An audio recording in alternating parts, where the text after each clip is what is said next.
Hey everyone, मेरा नाम अभिषेक है। और एक वीडियो पे नज़र गई श्याम शर्मा की, जो कि काफ़ी इंटरेस्टिंग और फनी वीडियोस बनाते हैं। कि कैसे पीओके को वापस लिया जा सकता है। और ये टाइटल ही अपने आप में काफ़ी ज़्यादा यू नो प्रिक करने वाला है दिमाग को। तो मैंने सोचा क्यों ना इसे ही देखा जाए आज। देखिए, पाकिस्तान के लिए इंडिया बेसिकली इल्यूमिनाटी इल्यूमिनाटी से स्टार्ट किया इसने भाई। है। पाकिस्तान में जो भी गड़बड़ है वो इंडिया की गलती है। जो मौजूदा करंट टाइम के अंदर हम दिवालिया हो रहे हैं उसमें भी भारत मुलविस हो सकता है हो पाकिस्तान सकता है। और तालिबान अबे तुमको हमने कैसे दिवालिया कर दिया भाई, क्या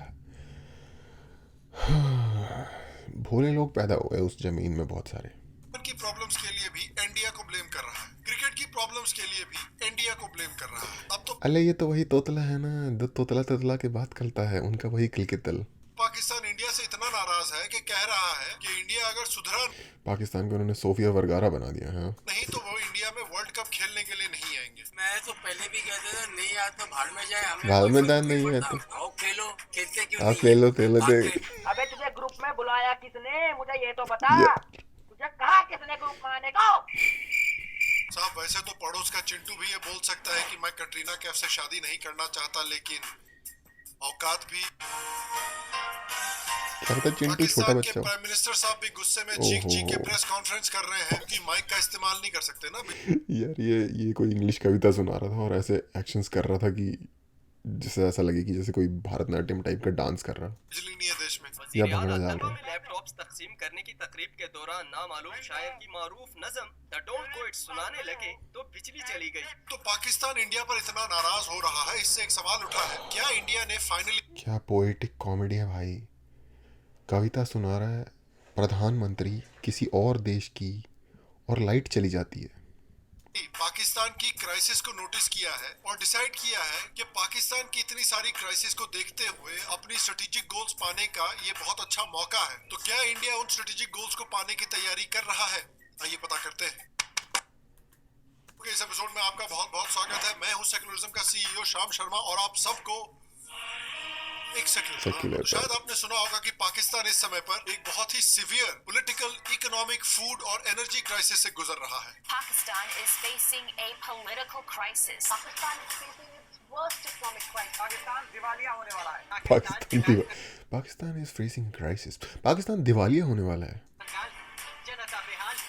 पाकिस्तान कंगाल है। Worst ever food crisis. अबे यार, अब हम लोग हमारे देसी रिपोर्टर सबसे आगे हैं भाई। वादा ने एक अकेले हम लोग ज्यादा लिए। The shortages reported since 2007 have just become more severe now, as per reports. The country has decided to do what most would consider unthinkable. It has flipped the switch on the country's electricity use. उसके साथ साथ पाकिस्तान में अलग अलग ethnic यार वैसे एक बात है, मैं जो भी देखने वाले हैं उनको ये बोलना चाहूँगा कि जो एक सरकारी लेवल पे या कंट्री के लेवल पे हमारी उनसे लाइक जो भी झुक झुक पुक पुक होती रहती है, जो भी है, पर जो एक एवरेज आदमी है जो गली में बैठा हुआ है या फिर जो लाइक अपने घर में बैठा हुआ है, अगर उसको खाने के रिलेटेड इश्यूज़ प्रॉब्लम आ रहे हैं, और आई होप कि हमारे देश में लोग इतने ही समझदार हैं और इसी तरीके से सोचते हैं, उसकी जो क्या कहते हैं उसे, मरहूमियत पे, मरहूमियत नहीं कहना चाहिए, उसका मतलब होता है जो मर गया होता है।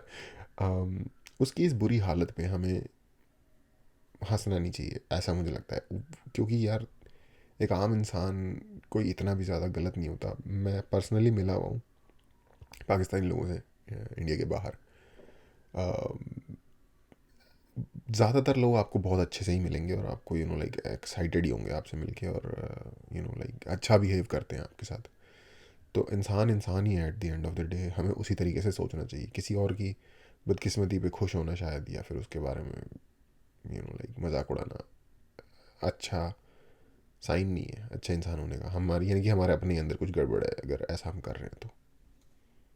ग्रुप्स हैं जो पाकिस्तान की आर्मी, सोसाइटी और पॉलिटिक्स में पंजाबी डोमिनेशन और मोनोपोली के खिलाफ प्रोटेस्ट कर रहे हैं।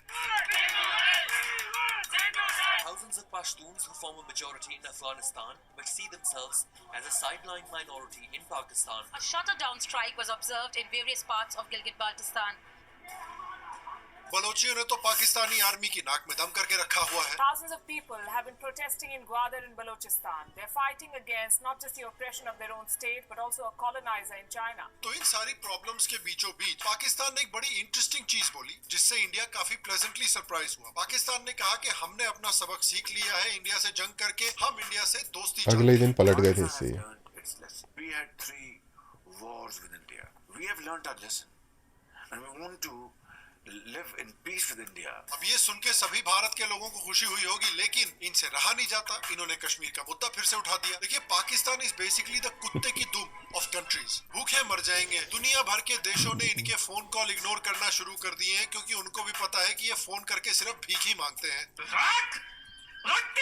देश में बिजली नहीं है, खाना नहीं है, फिर भी एटमी स्टार ताकत गैराज को से कश्मीर फोन आया। चाहिए। तो देखिए, पाकिस्तान की इतनी बुरी हालत होने के बाद, इंडिया की तरफ दोस्ती का हाथ बढ़ाने की कोशिश करने के बाद, ये बार बार कश्मीर का इशू क्यों उठाते रहते हैं? क्योंकि देखिए, इस डिसीजन के पीछे और आर्मी के पाकिस्तान के पीछे। हर एक डिसीजन के पीछे आर्मी का हाथ है। पाकिस्तान की आर्मी बेसिकली पाकिस्तान को कंट्रोल करती है। पाकिस्तानी आर्मी ने ये दिखाने के लिए कि सिविलियन गवर्नमेंट नहीं बल्कि पाकिस्तानी आर्मी इस देश को कंट्रोल करती है, 4 कू करवाए हैं इस देश में।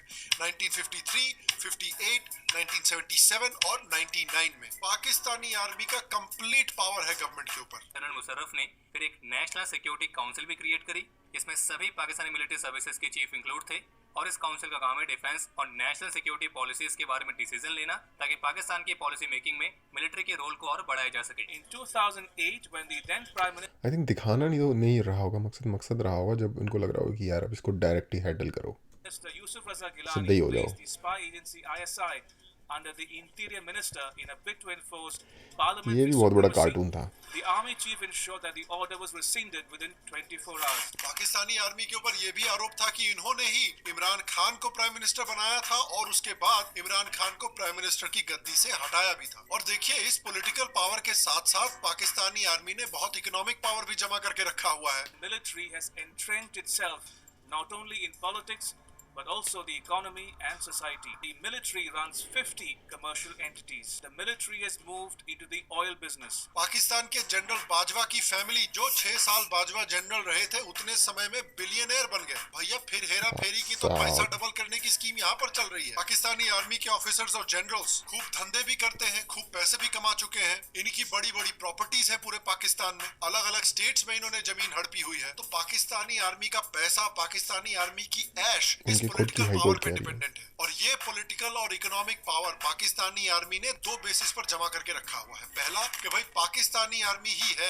जो पाकिस्तान के लोगों को और इस्लाम को भारत के हिंदू काफिरों से बचाकर रख सकती है। और दूसरी चीज ये है कि भाई पाकिस्तानी आर्मी ही है जो कश्मीर को पाकिस्तानियों को दिला सकती है। तो अब बात करते हैं कि पाकिस्तान ने फिर से कश्मीर का मुद्दा क्यों उठाया। देखिए यार, ये मुझे लगता है कि ये पूरी की पूरी एक कंट्री है जो कि एक ड्रीम लैंड, कॉमेडी लैंड में जी रही है। और एक लाइक वो उसकी वो मूवी नहीं थी, एक जिम कैरी की एक मूवी थी जिसमें वो एक बनावटी वर्ल्ड में रह रहा होता है, बट उसको लग रहा होता है कि यही रियलिटी है। उस मूवी वाला सीन है, बट फ़र्क ये है कि उसमें सिर्फ वो एक इंसान होता है जिसको ऐसे लग रहा होता है, और यहाँ पे हर इंसान उसी ड्रीम लैंड में जी रहा है। ये पाकिस्तान हमेशा की तरह अपने दूसरे बाप IMF के पास भीख मांगने के लिए पहुंच गया। यार, कभी कभी मुझे IMF के लिए भी बुरा लगता है। आपने एक बार एक बंदे को थोड़ी सी भीख दे दी, अब वो बंदा आपके घर में ही आके बैठ गया है, जाने का नाम ही नहीं लेता। तो IMF ने भी बोला कि भैया ठीक है, चलो लोन दे देंगे तुमको, लेकिन हमारी भी कुछ शर्तें हैं। उसमें से एक शर्त ये है कि शुगर पर आपको एक्साइज ड्यूटी बढ़ाकर 13% से 17% करनी पड़ेगी। अब एक एक्साइज टैक्स ये होता है, स्पेसिफिक गुड्स एंड सर्विसेज की सेल पर लगता है, और उस एक्साइज टैक्स का इस्तेमाल पब्लिक की बेनिफिट के लिए किया जाता है। फॉर एग्जाम्पल, अक्सर पेट्रोल पर एक्साइज टैक्स लगता है ताकि उस टैक्स का इस्तेमाल करके हाईवेज डेवलप किए जा सके। लेकिन आर्मी इस एक्साइज टैक्स से खुश नहीं है, क्योंकि पाकिस्तान के हर एक इकोनॉमिक एंडेवर की तरह शुगर में भी पाकिस्तानी आर्मी का हाथ है। उतना ही नहीं, अच्छा, शुगर में ना एक्चुअली जस्ट आर्मी ही नहीं, वहाँ के जितने भी अमीर पार्टियों वाले लोग हैं ना, जैसे नवाज शरीफ वाली पार्टी हो गई, इमरान खान की पार्टी हो गई, उन सब में जो पैसे वाले लोग हैं जो फाइनेंशियली रन करते हैं उन पार्टीज़ को, उन सब का शुगर बिजनेस में हिस्सा है। और आई डोंट नो यार, वहाँ के लोग कितनी शुगर खा रहे हैं कि इतना ज़्यादा बेनिफिट हो जा रहा है इन लोगों को। क्योंकि शुगर तो यार सिर्फ खाने का बेसिकली ज़्यादातर खाना नमकीन होता है, आधा खाना मीठा होता है, और उसका भी एक छोटा लाइक पार्ट होता है शुगर, लाइक अगर मिठाई भी हो कुछ भी हो उसमें लाइक 10% शुगर होती होगी या 20% शुगर होती होगी। पता नहीं यार कितना वहाँ पे शुगर खाई जा रहे हैं लोग कि इतना ज़्यादा उनको फ़ायदा हो जा रहा है सिर्फ शुगर के बेस पे।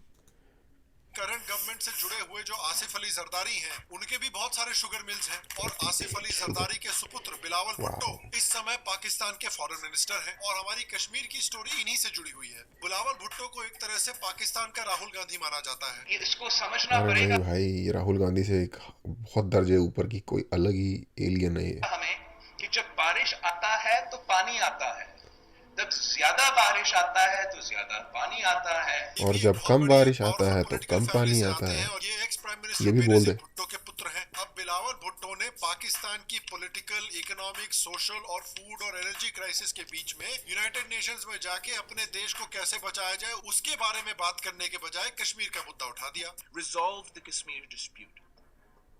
Open the doors to peace in South Asia. India ने भी ये देखा कि भैया खाने और पैसे के लाले पड़े हुए हैं, लेकिन आपको कश्मीर चाहिए है, हवाई चप्पल की औकात नहीं है लेकिन आपको हवाई जहाज चाहिए। तो इंडिया ने भी बोला ठीक है, खुजली ही करनी है तो खुजली हम भी कर सकते हैं। तो इंडिया ने अनाउंस किया कि जो पाकिस्तान और इंडिया के बीच की इंडस वाटर ट्रीटी है वो उसको पूरी तरह से रीनेगोशिएट करना चाहते हैं। करंटली इंडस वाटर ट्रीटी में ये वो कहते नहीं है संस्कृत में विनाश काले विपरीत बुद्धि, तो ये विपरीत बुद्धि ही है पूरा का पूरा। डिसाइड हो रखा है कि सिंधु नदी और उसकी जो ट्रिब्यूटरीज हैं उसका 16% पानी इंडिया के पास जाएगा और 84% पानी पाकिस्तान के पास जाएगा। अब इंडिया जो है वो चेनाब नदी पर एक रातले डैम को डेवलप करना चाहते हैं हाइड्रो इलेक्ट्रिक पावर के लिए। पाकिस्तान ने इस पर ऑब्जेक्शन खड़ा कर दिया कि नहीं भाई, इससे हमारे पानी पर इफेक्ट हो जाएगा। इंडिया ने कहा है कि इसमें बहुत कम पानी इस्तेमाल होता है, आपके पानी पर कोई इफेक्ट नहीं पड़ेगा, लेकिन पाकिस्तान मान नहीं रहा। अब आप भी देखिए पाकिस्तान की मुझे लगा ये कह रहा है कि इंडिया ने कहा अबे चल भाग यहाँ से।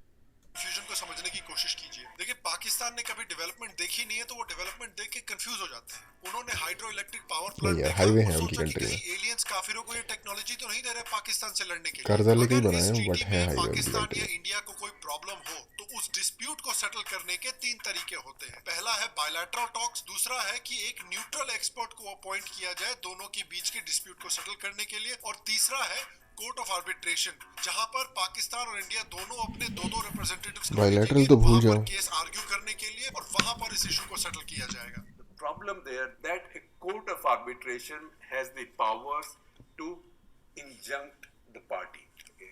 It has the power to injunct the party constructing a project. अब इनिशियली पाकिस्तान और इंडिया ने डिसाइड किया कि इस मामले को एक न्यूट्रल एक्सपर्ट से सेटल किया जाएगा, लेकिन अचानक से पाकिस्तान में केजरीवाल जी की आत्मा समा गई और उन्होंने यू टर्न मार के बोला कि नहीं, अब हम कोर्ट ऑफ आर्बिट्रेशन में जाना चाहते हैं। क्या कसूर, मेरा कसूर क्या है? इंडिया इस बात पे चिढ़ा हुआ है कि यार आप हमारे प्रोजेक्ट को बार बार डिले करने की कोशिश कर रहे हो, तो करना उन्होंने कोर्ट ऑफ आर्बिट्रेशन को ही बॉयकॉट कर दिया, अपने रिप्रेजेंटेटिव्स भी नहीं भेजे और अब कह रहे हैं कि हम पूरी ट्रीटी रिनेगोशिएट करना चाहते हैं। हम ये रिनेगोशिएट करना चाहते हैं कि ये डिस्प्यूट सेटलमेंट मैकेनिज्म जो है ये किस तरह से इस ट्रीटी में यूज किया जाएगा। India wants a hierarchy of these resolution mechanisms. शायद इंडिया ने देखा है कि पाकिस्तान इस समय पर काफी वीक पोजीशन में है, तो अपने कुछ स्ट्रेटेजिक गोल्स जैसे इंडस वाटर ट्रीटी को रिनेगोशिएट करने का ये शायद एक अच्छा मौका है। उसके ऊपर से क्रिकेट का इस्तेमाल करके भी इंडिया प्रेशर डालने की कोशिश कर रहा है पाकिस्तान के ऊपर, लगता है। इंडिया ने बोला कि ठीक है भैया, आपको कश्मीर चाहिए तो क्रिकेट खेलना जरा भूल जाइए। इस मामले की शुरुआत होती है 2021 में, जब जय शाह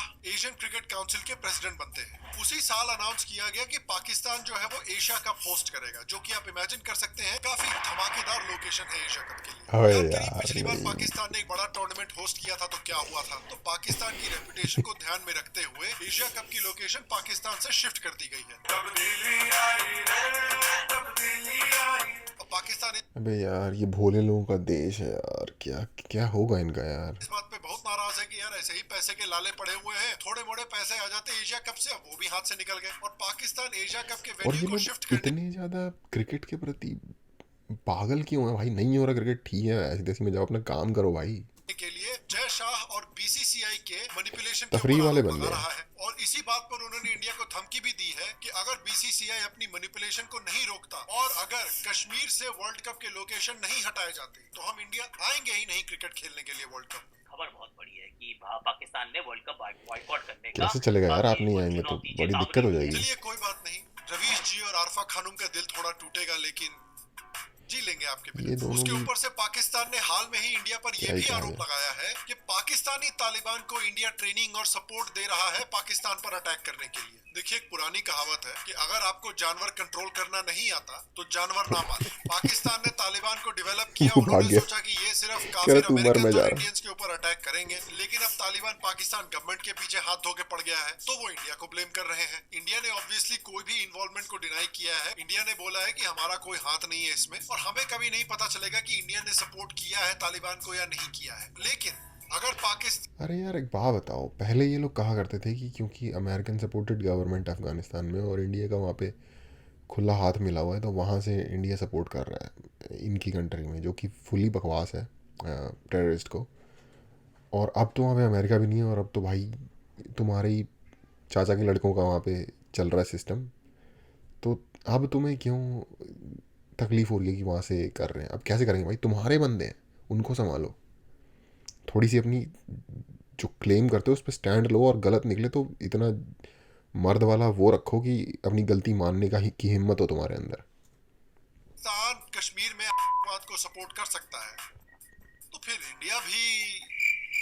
तो देखिए, अब पाकिस्तान की सिचुएशन इस समय पर बहुत नाजुक हो रखी है। पाकिस्तान की पॉलिटिकल, इकोनॉमिक, सोशल, फूड और एनर्जी क्राइसिस ने पाकिस्तानी आर्मी को, पाकिस्तानी गवर्नमेंट को काफी कमजोर पोजीशन में रखा हुआ है अभी। तो शायद इंडिया ये देख रही हो कि ये बहुत अच्छा मौका है पाकिस्तान पर थोड़ा प्रेशर डालने का, पाकिस्तान का हाथ थोड़ा मरोड़ने का, और इंडिया की जो स्ट्रेटेजिक डिमांड्स हैं उन डिमांड्स को पाने का। चाहे इंडस वाटर ट्रीटी हो, चाहे पाकिस्तान की इकोनॉमिक सिचुएशन को और खराब करना हो, चाहे पाकिस्तान ऑक्युपाइड कश्मीर को इंडिया में वापस इंटीग्रेट करने की कोशिश करनी हो। क्या पता अगली बार कब पाकिस्तानी आर्मी इतने कमजोर पोजीशन में हो या पाकिस्तानी गवर्नमेंट इतने कमजोर पोजीशन में हो। तो मैं आपसे पूछना चाहता हूँ, क्या आपको लगता है कि ये मौका बहुत अच्छा है इंडिया के लिए अपने स्ट्रेटेजिक गोल्स अचीव करने का? और क्या इंडिया पीओके को इंडिया में इंटीग्रेट करने का अपना स्ट्रेटेजिक गोल अचीव कर पाएगी? देखिए, मेरा पर्सनल ओपिनियन ये है कि अभी कुछ साल तक इंडिया को ये नहीं करना चाहिए। पहले इंडिया जिस कश्मीर को एडमिनिस्टर कर रही है उसको पूरी तरह से स्टेबल कर दिया जाए। जिस दिन कश्मीर स्टेबल हो गया, उस दिन पीओके को वापस इंटीग्रेट इंडिया में करने का एक फुल ब्लोन कैंपेन चालू करना चाहिए। जैसे जैसे इंडिया की इकोनॉमिक पोजीशन और स्ट्रांग होती रहेगी, जैसे जैसे पाकिस्तान की इकोनॉमिक पोजीशन और वीक होती रहेगी, वैसे वैसे इंडिया का जो पोजीशन है पीओके को वापस इंडिया में इंटीग्रेट करने का, वो